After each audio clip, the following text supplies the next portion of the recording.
Découvrez dans cette vidéo comment contrôler les problèmes de couleur d'une image.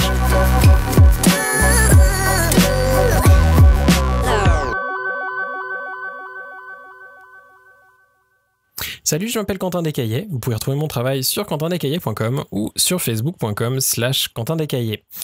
On a devant les yeux une image qui est pratiquement retouchée. Il me reste quelques petites bricoles à changer, notamment cette espèce de petit cheveu que je vois à l'instant qui se balade au mauvais endroit. Mais autrement, je suis assez content avec la retouche de mon image et ce qu'il me reste à faire finalement, c'est juste contrôler les couleurs. Quand je parle de couleur, c'est-à-dire la teinte et le degré de saturation de l'image. La teinte et la saturation sont deux choses différentes, mais la couleur, en fait, c'est un petit peu l'assemblage des deux, on va dire.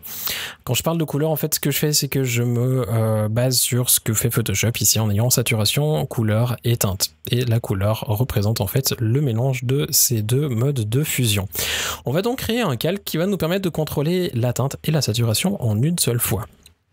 On va faire ici un nouveau calque de réglage couleur unie que l'on va remplir de gris neutre. Teinte à 0, une saturation à 0 et une luminosité à 50%. Ça nous fait un gris neutre parfait. On va cliquer sur OK et visiblement notre image elle est un petit peu grise pour le moment. C'est pas forcément le but. On va l'appeler aide visuelle couleur. En français, ça va mieux. Et ensuite, on va simplement changer le mode de fusion et le mettre en luminosité. Pourquoi luminosité? Simplement parce qu'on veut en fait changer la luminosité de notre image. On va lui donner la même valeur de luminosité sur toute l'image. C'est-à-dire que tout va être finalement gris neutre et ainsi on va garder uniquement la couleur parce que l'image est faite en fait de luminosité et de couleur. Si on lui indique une luminosité neutre, il va nous afficher uniquement la couleur. Et comme vous le voyez, effectivement, en le passant en luminosité, on a gardé uniquement la couleur. C'est-à-dire que maintenant, on voit exactement quelle zone et de quelle teinte. On voit par exemple qu'on a du rouge magenta dans les ombres avec une espèce de sillon qui tire légèrement vers le vert, puis vers le jaune sur les zones les plus claires. On voit aussi en termes de saturation qu'ici, on a sur la lèvre une zone qui est plutôt très saturée et qu'il faudrait peut-être mieux désaturer si on voulait imprimer cette image-là. D'ailleurs, ici aussi, on voit qu'on a quelque chose qui est très saturé.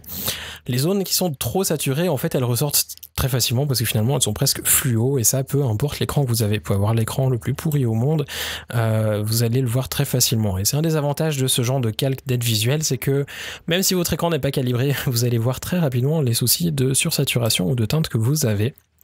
Parce que finalement, une zone ne va pas être homogène.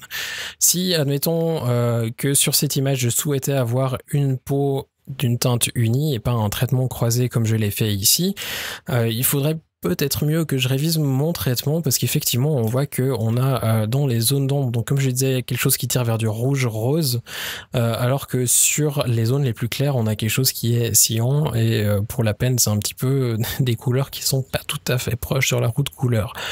On pourrait donc le corriger. Si je souhaitais le faire, ce que je pourrais simplement réaliser, c'est créer un calque de correction juste en dessous. On a plusieurs moyens de le faire, soit en faisant un calque de correction à l'aide d'un calque de réglage teinte et saturation ou avec une courbe, et ensuite avec un masque qui nous permettrait d'appliquer le réglage uniquement où on souhaite le faire. Mais ça, c'est pas le sujet d'aujourd'hui. Ce que je souhaitais vous montrer vraiment, c'est juste ce calque d'aide visuelle qui va vous permettre déjà dans un premier temps de voir là où vous avez des erreurs, éventuellement essayer de les corriger. La correction, ce sera le sujet d'une des prochaines vidéos. Pour avoir des informations sur les vidéos qui vont arriver prochainement, n'hésitez pas à vous inscrire à la chaîne à l'aide du petit bouton qui se trouve au fond à droite de cette vidéo. Si vous deviez avoir des questions, n'hésitez pas non plus à les laisser en commentaire. Et d'ici à la prochaine vidéo, passez une excellente fin de journée. À bientôt.